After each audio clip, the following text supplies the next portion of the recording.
तुम्हाला अशी काही दादांबद्दल उत्सुकता किंवा दादांप्रमाणे आपण हे गुण दादाचे घेतले पाहिजेत असं? तर कुठले असे उपक्रम आहेत तुमचे आतापर्यंत तुम्ही राबवले हे एक प्रश्न आहे आणि त्याला जोडून पक्षासाठी तुमचं काय कॉन्ट्रिब्युशन? तुम्ही जर पंचायत समिती सदस्य झालात, नागरिकांनी तुम्हाला मतरूपी आशीर्वाद दिले, तर कुठल्या कामांना प्राधान्य असेल? ह्या ठिकाणी सुद्धा वाड्यापाड्यांवरती पाण्याच्या समस्या आहेत. बरं. आज त्या सुद्धा आपल्याला प्रामुख्याने त्यांच्याकडे लक्ष देऊन सोडवणं गरजेचं आहे. ते एक विजन आहे माझं. MIDC मध्ये भांडणारा सर्वप्रथम मी एक तरुण आहे. बरं. आज माझ्यावरती देखील गुन्हे आहेत. पहिला लढा शेत जमिनीचा शिक्के उडवण्याचा आमच्या माध्यमातून केला आणि तसं मला भारत सरकारने पत्र पण दिलं. निवडणूक म्हणले की पुढचा एक विरोधक असतो, त्याच्या विरोधात प्रचार करायचा असतो आणि त्याचं आव्हान असतं. तर तुम्ही विरोधकाच्या आव्हानाकडे कसं पाहता? तुम्ही राजकारणात कुठल्या नेत्याला फॉलो करता? कुठल्याही पक्षाचा असो? नाही, मी देवेंद्रजी फडणवीस यांना फॉलो करतो. आज जर गावनी जर सगळे सदस्य बिनविरोध दिलेले तर गावच्या विचारानेच सरपंचपद होणं गरजेचं होतं. परंतु ठराविक विचार वर्गांनी ती सर्व सदस्यांची पळवापळवी केली. त्याच्या उमेदवारीसाठी मी प्रामाणिकपणे प्रयत्न केले आणि प्रामाणिकपणे प्रयत्न करत असताना माझी उमेदवारी जाहीर झाली. माझी उमेदवारी जाहीर होत असताना त्यांनी माझ्या पाठीमागं उभं राहणं गरजेचं होतं, ठरल्याप्रमाणे, ठरलेल्या शब्दाप्रमाणे. नमस्कार, लेट्सअपमध्ये आपलं सगळ्यांचं स्वागत. आपल्याला माहिती आहे महाराष्ट्रामध्ये जिल्हा परिषद पंचायत समिती सध्या निवडणूक सुरू आहे आणि याच दरम्यान एक महाराष्ट्राला न आवडणारी बातमी, दुःखद बातमी समोर येते. अजितदादा पवार यांचं निधन झालं आणि त्यांचा 3 दिवसाचा दुखवटा महाराष्ट्र शासनाने ठेवला. त्यामुळे जिल्हा परिषद पंचायत समिती निवडणुकीचा कार्यक्रम देखील 2 दिवसांनी पुढे ढकलला. ज्या निवडणुकीचं मतदान 5 तारखेला होणार आहे तर त्या आता 7 तारखेला मतदान होणार आहे. ज्या दिवशी निकाल लागणार होता तो निकाल आता 2 दिवस पुढे म्हणजे 9 तारखेला लागणार आहे. या सगळ्या घाई गडबडीमुळे आणि या सगळ्या प्रचाराच्या दरम्यान अजितदादा देखील बारामतीला जिल्हा परिषदेची जे काही निवडणूक सुरू आहे त्याच्या प्रचाराला चालले होते आणि त्यांचं दुर्दैवी निधन झालं.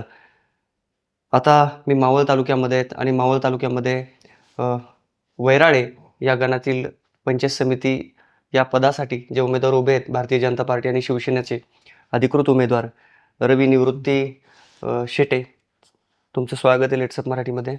अजितदादा पवारांची एक दुर्दैवी बातमी आपल्या समोर येते. अजितदादा सोडून गेलेले महाराष्ट्र सध्या शोकाकुल आहे. अजितदादांच्या काय आठवणी आहेत? खरं तर सर्वप्रथम मी दादांना भावपूर्ण श्रद्धांजली समर्पित करतो.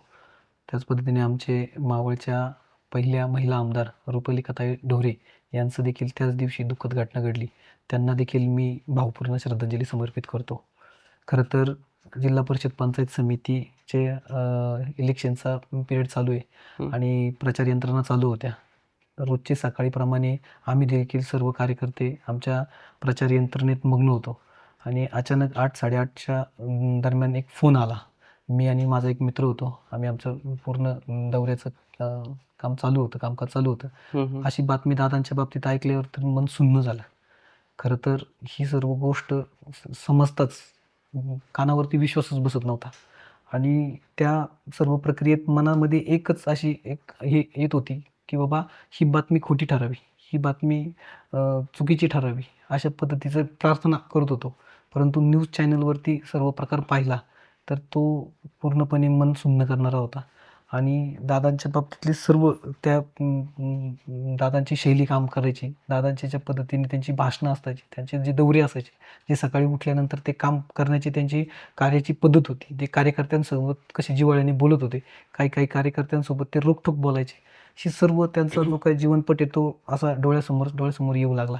आणि जसे ते आमच्या जरी तरुणांचे आयडॉल असले तरी पण ह्या सर्व घटकांमध्ये त्यांचं खूप पुणे जिल्हा असेल, बारामती असेल, आमचं मावळ असेल, नव्हे तर पूर्ण महाराष्ट्राचं नुकसान कधीही न भरून निघणारं नुकसान झालेलं आहे.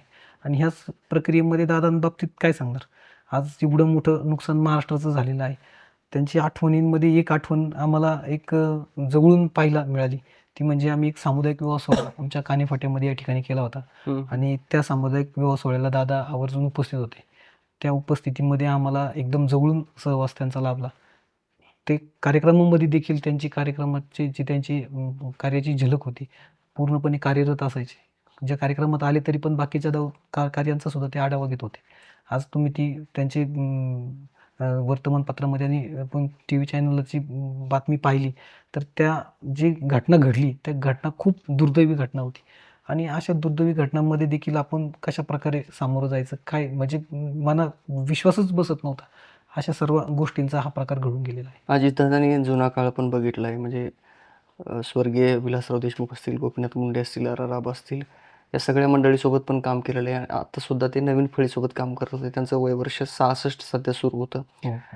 इतके म्हणजे 66 वर्षाचा नेता तरी सुद्धा एक कमालीची उत्सुकता होती तरुणांमध्ये. बरोबर. तर तुम्हाला अशी काही दादांबद्दल उत्सुकता किंवा दादांप्रमाणे आपण हे गुण दादाचे घेतले पाहिजेत असं? नाही, आज सर्वप्रथम पाहिलं तर पिंपरी चिंचवड असेल, पुणे असेल, बारामती असेल, ह्या भागामध्ये आम्ही दादांचं कार्य खूप जवळून पाहिलेलं आहे. आज आम्ही देखील एक आमचे देवेंद्रजी फडणवीस साहेब मानणारा एक एक वर्ग आहे आमचा. आणि त्याच पद्धतीने दादा जरी एक वेगळ्या विचारधारेच्या पक्षातून काम करत असले तरी पण आम्हाला खूप जवळून त्यांचा सहवास आम्हाला लाभलेला आहे. अशी माहिती मिळते की तुम्ही पहिल्यांदाच निवडणुकीला सामोरे जाताय. काय राजकीय पार्श्वभूमी आपली? मी एकत्रित कुटुंबातून वाढलेलो आहे. माझं मी शिक्षण पूर्ण केल्यानंतर समाजातील भरपूर उपक्रम आम्ही केलेले आहे. आमच्या संस्थेच्या माध्यमातून आम्ही सामुदायिक विवाह सोहळा असेल, शैक्षणिक प्रश्नांवरती आम्ही जे गुणवंत विद्यार्थी आहेत त्यांच्यासाठी त्यांच्या बाबतीत पण आम्ही काम केलेलं आहे. त्याच्यानंतर बैलगाडा क्षेत्र असेल, कुस्ती क्षेत्र असेल, आरोग्याच्या बाबतीत शासनाच्या ज्या काही योजना असतील, काही दुर्लभ घटक आहेत, काही आदिवासी वस्त्या आहेत, ज्या काही दुर्गम भागामध्ये जर सावळ्यापर्यंत तुम्ही जर पासाल, नवलाकुंभरी ते मंगरूळपासून ते सावळ्यापर्यंत त्या भागामध्ये जास्त आदिवासी वर्ग आहे. त्या आदिवासी वर्गांमध्ये देखील आमच्या संस्थेने चांगल्या पद्धतीने काम केलं. एक विचारायचं आहे की कुठल्याही कार्यकर्त्याला पक्ष तिकीट देत असताना एक विचार करत असतो की त्याचं काय काम आहे आणि पक्षासाठी काय कॉन्ट्रीब्युशन आहे. तर तुमचं पक्षासाठी काय कॉन्ट्रीब्युशन आहे आणि कुठले असे उपक्रम तुम्ही म्हणता, आता उल्लेख केला तुमच्या समाजसेवेचा किंवा तुम्ही सामाजिक कार्य, शिक्षण, आरोग्य आणि या सगळ्या गोष्टीमध्ये. तर कुठले असे उपक्रम आहेत तुमचे आतापर्यंत तुम्ही राबवले, हे एक प्रश्न आहे. आणि त्याला जोडून पक्षासाठी तुमचं काय कॉन्ट्रीब्युशन आहे? मी भारतीय जनता पार्टीचा उपाध्यक्ष म्हणून काम केलेलं आहे. तालुक्यात? तालुक्यामध्ये, मावळ तालुक्यामध्ये भारतीय जनता पार्टीचा उपाध्यक्ष म्हणून मी काम केलेलं आहे. बरं. आणि उपक्रमाच्या बाबतीत जर बोलसाल तर ती आमची एक सामुदायिक आम्ही एक संस्था आहे, भक्तिशक्ती एक संस्था आहे. तर त्या भक्तिशक्ती संस्थेच्या माध्यमातून आम्ही धार्मिक कार्य केलेले आहे. जसं की आपला जो काही तरुण आहे तो एक तरुण चांगल्या विचारांनी घडावा ह्यासाठी आम्ही एक शिवपुराण व्याख्याता आपले विजय महाराज तनपुरे हे महाराष्ट्रभर सगळीकडे आपल्याला परिचित आहेत. तर त्यांचं 8 दिवसाचं आम्ही शिवायन भोयरे फाट्यावरती ठेवून एक तरुण चांगल्या विचारांकडे आला पाहिजे ह्या विचाराने आम्ही एक शिवपुराण केलेलं आहे. त्याच पद्धतीने धार्मिक क्षेत्रात जर तुम्ही पाहाल तर महाराष्ट्र राज्याचे मंत्री आदरणीय संजय बाळाभाऊ भिगडे यांच्या वाढदिवसानिमित्त देखील आम्ही चांगले उपक्रम, डोक महाराजांचं कीर्तन असेल किंवा वारकरी संप्रदायाला एकत्रित घेऊन जे काही कार्यक्रम आम्हाला करता येईल त्या पद्धतीने आम्ही ते कार्य केलेलं आहे. त्याच पद्धतीने समाजामध्ये आपण पाहतो की पहिले मुलगी जर जन्माला आली तर मुलगीला जन्माला आल्यानंतर पहिला प्रश्न पडतो की तिच्या लग्नाचं काय, तिच्या शिक्षणाचं काय.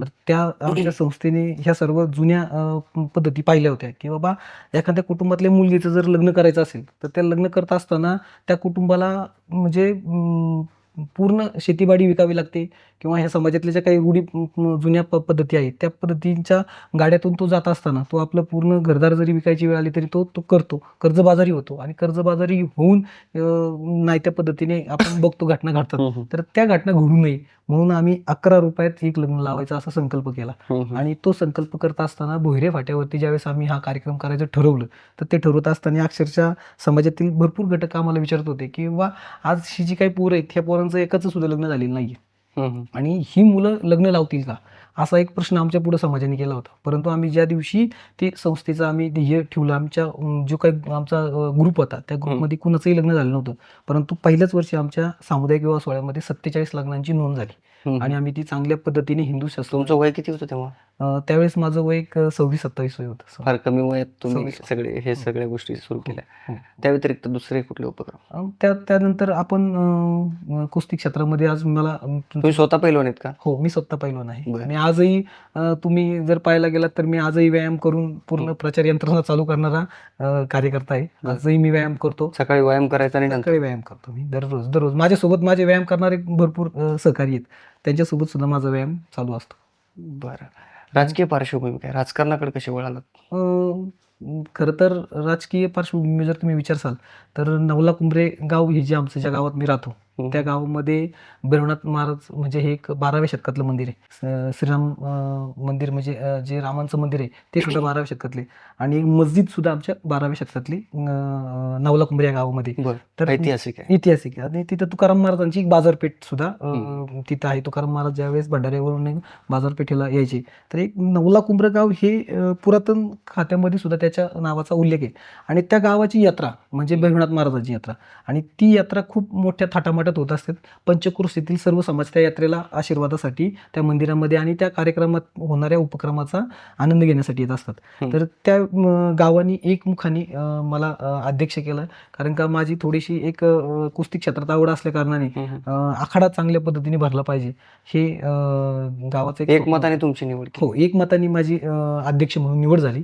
निवड होताच आम्ही सर्वप्रथम पहिलं कुस्तीवरती क्षेत्रावरती भर दिला आणि कुस्ती क्षेत्रात भरत असताना महाराष्ट्रातील नामांकित पैलवान आम्ही आमच्या आखाड्यामध्ये उतरवले आणि आमच्या नवला कुंभरे गावचं पूर्ण नाव पूर्ण पंचक्रोशीत पोचलं की बाबा ह्या गावामध्ये चांगल्या पद्धतीचे आखाडे भरतात आणि त्या वर्षापासून आत्तापर्यंत महाराष्ट्र केसरी झालेले पैलवान उपमहाराष्ट्र केसरी ट्रिपल महाराष्ट्र केसरी सुद्धा येऊन तिथं आमच्या आखाड्यामध्ये कुस्त्या करून गेलेले आहेत. आज आमचं कुटुंब खूप एकत्रित कुटुंब म्हणून चर्चेत आहे. आज त्यांची मी भूमिका कुटुंबातूनच पाहिलेली आहे की कुटुंब जर एक असेल तर तुम्ही गाव एक ठेवू शकता आणि गाव एक असेल तर तुम्ही समाजात तुमचा एकोपा तुम्ही ठेवू शकता. तर त्यांचंच बाळकुडू घेऊन मी आज समाजात येत असताना गावचं एक पद कसं राहील गावचं एकत्रितकरण कसं राहील हे बाळकुडू मला माझ्या वडिलांकडनं. तुमचं एकत्रित कुटुंब आहे? हो, माझं एकत्रित कुटुंब आहे. किती सदस्य तुमच्या? माझ्या कुटुंबामध्ये जवळपास 50 ते 55 सदस्य आहेत. बापरे, आणि एवढं ते- मोठं कुटुंब? हो, एकच चुलते कुटुंब आहे. का की सगळे तुम्ही एकत्र? सख्खे चुलते आहेत, भाऊ आहेत. आम्ही 12 भाऊ आहेत सख्खे चुलत मिळून. बरं. 6 बहिणी आहेत. त्याच्यानंतर सगळे घटक एकत्र आम्ही राहतो आणि एकच आमचा एकत्रितच संपूर्ण कारभार चालतो. म्हणजे एकात्मतेवर तुमचा जास्त जरा भर दिसतोय म्हणजे कुटुंबापासूनच सुरुवात आहे. हो हो हो तर राजकारणात कशासाठी? तुम्ही समाजसेवा तर आधीच करत होते. हो हो हो तुमचं गाव एक राहावं यासाठी प्रयत्न करत होते. सगळं काही सुरळीत सुरू होतं. हो. राजकारणात कशासाठी? राजकारणात तसं पाहिलं गेलं तर आज आपण पाहतो की समाजामध्ये चांगल्या एक नेतृत्वाची गरज आहे. आज ह्या सगळ्या पद्धतीने आम्ही ज्यावेळेस सामाजिक कार्यक्रम केले सामाजिक उपक्रम केले सामाजिक उपक्रम हे एक ठराविक लेवलला होत असतात. परंतु राजकारणात ज्यावेळेस तुम्ही येता राजकारणात तुम्ही एखाद्या पदावर येता तर त्या पदाला काय अधिकार आहे हे सर्वप्रथम तुम्हाला माहीत असणं गरजेचं आहे. तर त्या पदाच्या माध्यमातून तुम्ही काय काय करू शकता आणि बघा समाजकारण सर्वच करतात परंतु राजकारणामध्ये येऊन त्या पदाचा वरती तुम्ही जाऊन त्या पदाच्या माध्यमातून तुम्ही लोकांपर्यंत काय न्याय देऊ शकता काय पोचू शकता. आज मी शेतकरी कुटुंबातला आहे. आज माझं शेतकरी कुटुंब म्हणून शेती म्हणून सुद्धा आम्ही सर्व शेतात काम करणारी मी स्वतः सुद्धा शेतात काम करून आम्ही ट्रॅक्टर असेल किंवा शेतातली भात लागवड असेल या सगळ्या गोष्टी फार नाही त्या पद्धतीच्या आम्ही माझ्या शेतामध्ये केशर हापूस आंबा हा पूर्ण परदेशात जाऊन विकलेला आहे. म्हणजे एक्सपोर्ट झालेला माझ्या शेतातला आंबा आहे. त्यामुळे शेतकऱ्यातले ज्या काही अडचणी आहेत ह्या आपल्याला जिल्हा परिषद पंचायत समितीच्या माध्यमातून खूप चांगल्या पद्धतीने राबवता येतात. आज आपण ज्या काही योजना पाहतो त्या योजना शेतकऱ्यांपर्यंत पोहोचत नाही. शेतकरी आज असा आहे की शेतकऱ्याचा सातबाऱ्याचा नंबर सुद्धा सांगता येणार नाही अशी परिस्थिती शेतकऱ्यांमध्ये. त्यामुळं त्यांना हे योजनांपर्यंत पोहोचणं पण खूप कठीण आहे. त्यामुळं माझी अशी मनात एक संकल्पना होती माझी पूर्वीपासूनच आम्ही ज्यावेळेस एकत्रित काम करायचो की शासकीय योजना तर होईलच पण मी स्वतः एक माझं एक विजन ठेवलेलं आहे की आपलं एक स्वतः आपण एक ऑफिस ठेवून त्याच्यामध्ये शेतकऱ्यांसाठी एकत्रित काय पद्धतीने त्यांना सुविधा हव्या म्हणून मी त्याकडे येतोय. पण त्याआधी मला असं विचारायचं आहे की तुम्हाला अशा कुठल्या समस्या वाटल्या? तुमच्या गणामध्ये जवळपास 5 गाव आहेत बरोबर. तर त्या गावांमध्ये काय समस्या वाटतात आणि तुम्ही जर पंचायत समिती सदस्य झालात, हं. नागरिकांनी तुम्हाला मतरूपी आशीर्वाद दिले, हो हो तर कुठल्या कामांना प्राधान्य असेल? जाईल. पहिली समस्या काय? पहिली पाण्याची देखील समस्या आहे. हं. आज तुम्ही पहा की माझ्या मतदारसंघामधले जर वराळे आणि नवला कुंभरे जर थोडंसं वाडी वस्त्या सोडून बाकीचा जर पाहिला तर थोडासा शहरीकरणातला भाग आहे. हं. परंतु बाकीचा जो मतदारसंघ आहे, राजपुरी असेल तुमची, सांगवी हं. असेल, परत त्याच्या पद्धतीने तुमचं साते ग्रामपंचायत असेल, हं. जांभूळ ग्रामपंचायत असेल, हं. तर ही ह्या ठिकाणी सुद्धा वाड्यापाड्यांवरती पाण्याच्या समस्या आहेत. बरं. आज त्या सुद्धा आपल्याला प्रामुख्याने त्यांच्याकडे लक्ष देऊन सोडवणं गरजेचं आहे. बरं. ते एक विजन आहे माझं.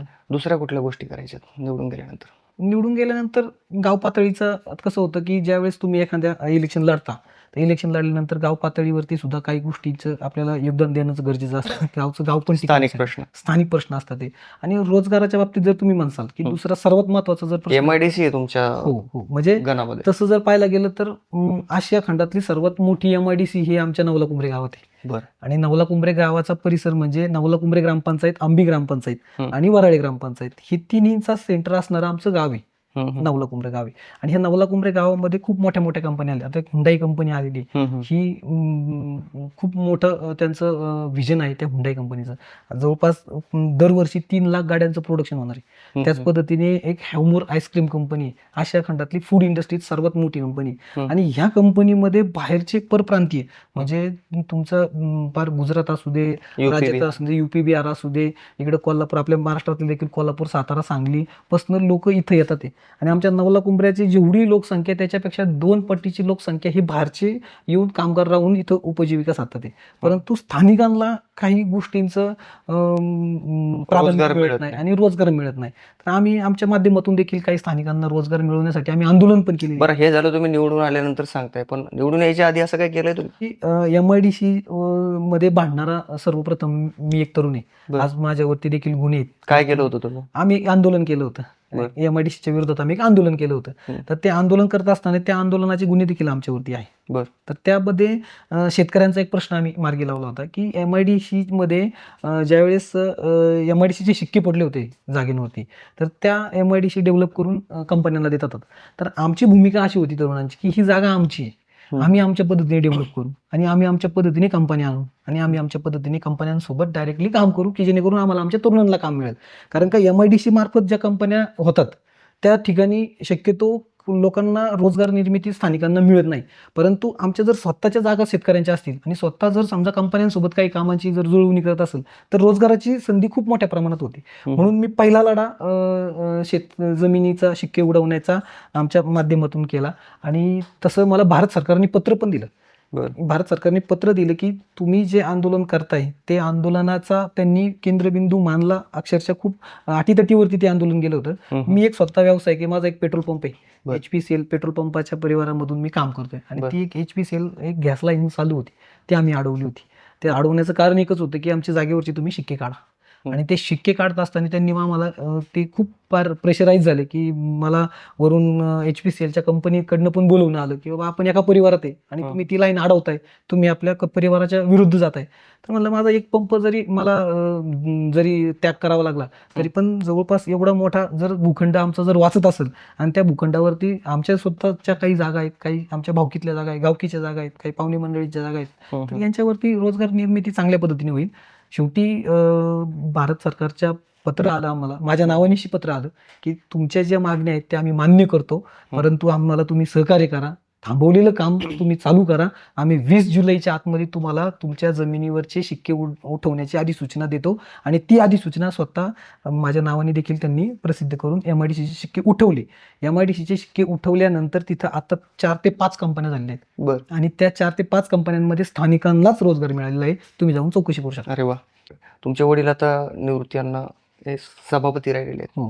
त्यांचं काय मार्गदर्शन असतं? कशा पद्धतीने राजकारण करायचं? काय शिकवण असते? नाही, सर्वात महत्त्वाची गोष्ट की ते आज जर तुम्ही पाहिलं तर त्यांचं वय 70 आहे.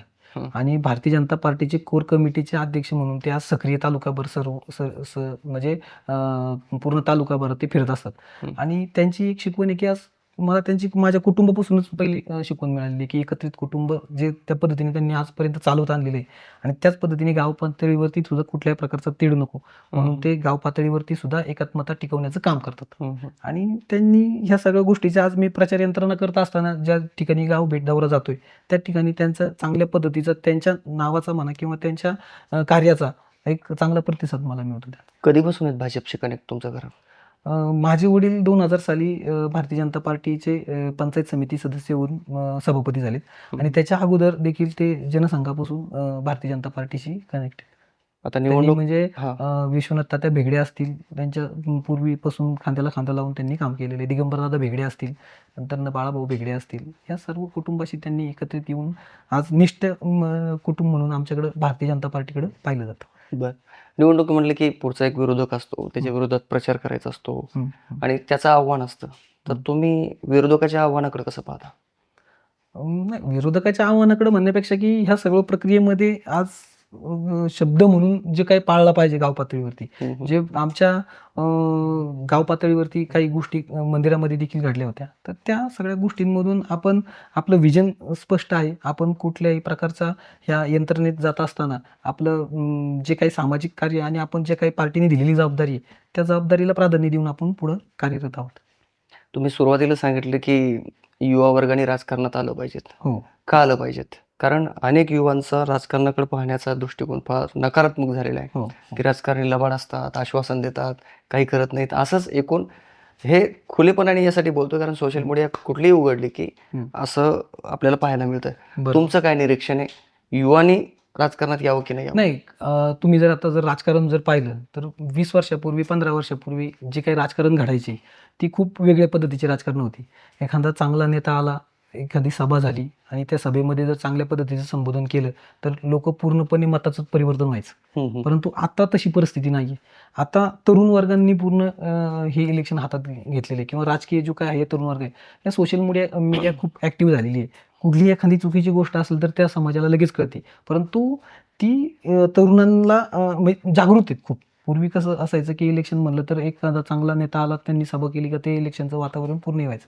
परंतु ज्यावेळेस तरुण एकत्र येतात आणि तरुणांना ह्या सर्व गोष्टींची जाणीव असते की बाबा कुठल्या प्रकारे प्रचार होतो, कुठल्या प्रकारचे चुकीचे मेसेज जातात, कुठल्या प्रकारचे घटना घडतात आणि आपल्याला एकत्रित येणारे तरुण उलट सक्रिय आहेत.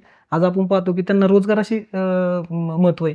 आज त्यांना राजकीय क्षेत्रापेक्षा ते आज काही गोष्टी एकत्रित येऊन आपल्या काही गोष्टींचं जर हे होत असेल म्हणजे समाजामध्ये चांगला मेसेज जात असेल तर ते एकत्र येतात आहे. तुम्ही राजकारणात कुठल्या नेत्याला फॉलो करता? कुठल्याही पक्षाचा असो? नाही, मी देवेंद्रजी फडणवीस यांना फॉलो करतो. कोरोनाच्या काळामध्ये बैलगाडा स्पर्धा पूर्णपणे बंद होईल अशी एक हे होती, मेसेज होता संपूर्ण याच्यामध्ये आणि मी देखील एक बैलगाडा संघटनेतून माझं कुटुंब देखील आलेलं आहे. आज बैलगाडा स्पर्धा आमचं कुटुंब चांगल्या पद्धतीने भरवतं. तर त्या बैलगाडा क्षेत्रामध्ये कुठलं तरी काम चांगलं व्हावं म्हणून आम्ही फडणवीस साहेबांची एक वेळ घेतली होती आणि त्यांनी देखील इंदुरी या ठिकाणी आमचा एक बैलगाडा स्पर्धा झाली होती. त्याच्यामध्ये त्यांनी येऊन स्वतः त्यांच्या नावावरती एक बारी आम्ही पळवली होती. आणि त्या फडणवीस साहेबांचं जे काम आहे, देवेंद्रजी आमचे म्हणजे लाडके नेते तसे पाहायला गेलं तर मी त्यांना सर्वप्रथम फॉलोअप करतो. एकच नेत्याला फॉलो करता? नाही, मी त्यांना म्हणजे माझे ते एक आयडॉल आहे. त्याच पद्धतीने अजितदादा जे आहेत आपले आता दिवंगत अजितदादा पवार आहेत तर ते देखील मला त्यांची कामाची शैली खूप आवडते. कामाचा माणूस. हो, कामाचा माणूस आहे. त्यांनी आज जरी तुम्ही ती दुःखद घटना जरी पाहिली तरी ते प्लेन जे त्यांचं क्रॅश झालं त्याच्यामध्ये संपूर्ण जो काही आपण इमेज पाहिली तर त्याच्यामध्ये सर्व कामाचा आढावाच तुम्हाला पाहायला भेटेल. सर्व कागदपत्र सगळीकडे अस्वस्थ झालेली तुम्हाला पाहायला भेटेल. तुम्ही आता बोलताना म्हणालीत की तुमच्या कुटुंबामध्ये 50 सदस्याचं तुमचं कुटुंब एक आहे. तुमच्या जत्रेचे जे नेतृत्व आहे ते सुद्धा तुमच्याकडे एकमताने आलं होतं. गावाचा एकोप्याबद्दल तुम्ही बोलता. मात्र आता या निवडणुकीमध्ये पंचायत समिती गणामध्ये 2 उमेदवार तुमच्या नवला कुंभरे गावचे आहेत. हे चित्र काय बरं नाहीये? नाही, खऱ्या अर्थाने गावचा एकोपा टिकवण्यासाठी ही माझी आणि माझ्या कुटुंबाची प्रामुख्याने भूमिका आहे आणि ती भूमिका आम्ही बजावत आलेलो आहोत. तर तुम्ही ती 4 वर्षापूर्वीचं जर ग्रामपंचायतचं आमचं इलेक्शन पाहिलं असाल तर नवला कुंभरे ग्रामपंचायतमध्ये 13 सदस्यांची निवडणूक होती आणि त्या 13 सदस्यांमध्ये जवळपास 65 अर्ज आले होते निवडणुकीच्या रिंगणामध्ये. हं. अक्षरशः ते 65 अर्ज आम्ही सर्वांनी एकत्रित येऊन गावचं गाव पण सर्व गावांनी एकत्र आले आणि सर्व गावांनी एकत्रित असताना प्रत्येकाकडे काही काही जबाबदाऱ्या होत्या. त्या जबाबदाऱ्या प्रत्येक घटकांनी पूर्ण केल्या आणि पूर्ण करून हे सर्व गावांनी गाव पण टिकवण्यासाठी एकत्रित येऊन ग्रामपंचायत बिनविरोध काढली आणि जवळपास 13 अर्ज हे ग्राह्य धरले आणि बाकीचे जे काही 65 अर्ज होते त्यांना माघारी घ्यायला लागले आणि त्यांना माघारी घेताना पण काही शब्द दिले होते आणि ह्या सर्व प्रक्रियेमध्ये गावचं गाव पण टिकवण्यासाठी गावांनी एकत्रित येऊन ग्रामपंचायत बिनविरोध केली आणि बिनविरोध करत असताना नंतर काही सदस्यांची पळवापळवी झाली. ही गावालाही माहिती आहे. कोणी केली? हे गावालाच मला असं वाटतं विचारलेलं जास्त गावाला माहिती ही जी बिनविरोध झाल्यानंतर. पण तुमच्या बाजूने नाही झाली पळवापळवी? नाही, आमच्या बाजूने झाली असेल तर तुम्ही गावात जाऊन विचारू शकता कुणाच्या बाजूने पळवापळवी झाली. गावामध्ये सदस्यांची पळवापळवी होऊन खऱ्या अर्थाने ती एक वेगळ्या विचाराचा सरपंच आणि बाकीच्या काही गोष्टीच्या ते रचना लागली गेली. खरं तर गावचं मन दुखवलं गेलं, गावचा अपमान तिथं झाला. आज जर गावनी जर सगळे सदस्य बिनविरोध दिलेले तर गावच्या विचारानेच सरपंचपद होणं गरजेचं होतं. परंतु ठराविक विचार वर्गांनी ती सर्व सदस्यांची पळवापळवी केली आणि पळवापळवी करून एक सरपंच पदाची तिकडं नेमणूक करण्यात आली. पण ग्रामपंचायतमध्ये झालेली चूक आता पंचायत समिती निवडणुकीमध्ये सुधारता आली असते. 2 अर्ज तुमच्या एकाच गावातून. त्यावेळेस सुद्धा माझी भूमिका स्पष्ट होती. काय? त्यावेळेस सुद्धा भूमिका अशी स्पष्ट होती की बाबा गाव पातळीवरती जे काही गोष्टीचे गावचे आपण एकोपा टिकवण्यासाठी जे काही करता येईल ते त्या क्षणापर्यंत, शेवटच्या क्षणापर्यंत गावचा एकोपा टिकवण्यासाठी मी प्रयत्न केलेले आहेत. बरं, काय असं ठरलं होतं का? हो, ठरलं होतं की गाव पातळीवरती ज्याला सुरुवातीला उमेदवारी मिळेल त्यांनी उमेदवारी घ्यायची आणि बाकीच्या उमेदवारांनी त्याच्या एकमताने पाठीशी राहायचं असं गावाने ठरवलं होतं? गावाने ठरवलेलं आहे. गावामध्ये चर्चा झालेली आहे. गावामध्ये उमेदवारांमध्ये आमच्या बैठका झालेल्या आहेत की बाबा गाव पातळीवरती जर एखाद्या उमेदवाराला कोणत्याही पक्षाकडनं उमेदवारी मिळाली तर त्या उमेदवाराच्या पाठीमागे राहायचं. आणि मला उमेदवारी ही अर्ज भरायच्या दुसऱ्या दिवशी भारतीय जनता पार्टीकडनं मिळालेली आहे. म्हणजे असं नाही की मला 10 दिवस अगोदर उमेदवारी जाहीर झालेली आहे. माझा उमेदवारी म्हणजे आपण जी प्रक्रिया बघतो, जिल्हा परिषद पंचायत समितीच्या निवडणुका जाहीर झाल्या आणि उमेदवारी अर्ज भरण्याची तारीख सुद्धा आली आणि ती तारखेच्या दुसऱ्या दिवशी माझा उमेदवारी अर्ज जाहीर झालेला आहे माझे भारतीय जनता पार्टीकडनं. आणि त्या प्रक्रियेत उलट त्यांनी एकोपा बिघडवलेला आहे विरोधकांनी. आज एकोप्यासाठी मी शेवटच्या क्षणापर्यंत होतो.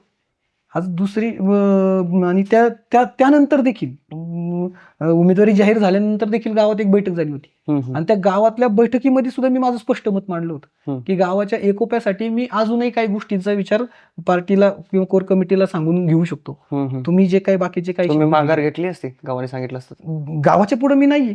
बरं. आणि गावाच्या पुढे म्हणजे ह्या सगळ्या प्रक्रियेत मी माझी भूमिका मांडल्यानंतर गावाने टाळ्या वाजून स्वागत केलेलं आहे. तुम्ही काही ते त्या दिवशी जो आमच्या गावामध्ये जो काही गोष्टी घडल्या तर त्याचा जो काही व्हिडिओ सगळीकडे पसरतोय तर त्याच्यामध्ये काही गोष्टी व्हिडिओमध्ये कट करून काही समोर आल्या आहेत. परंतु बाकीच्या सर्व तरुणांना एक गोष्ट माहिती आणि त्या प्रक्रियेमध्ये गावाने माझ्या भूमिकेचं तर टाळ्या वाजून स्वागत केलेलं आहे.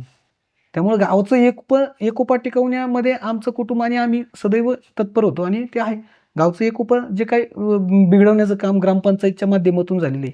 ग्रामपंचायतचे सुद्धा ते शेतांच्या पळापळी करून जे गावचं एकोपा बिघडण्याचं काम झालेलं आहे आणि या पंचायत समितीच्या पण निवडणुकीमध्ये जे काही एकोपा बिघडण्याचं काम झालेलं आहे हे तुम्ही मला असं वाटतं गावकऱ्यांना विचारू शकता. आमदार साहेबांना हा सर्व घटनाक्रम माहिती आहे. कसा?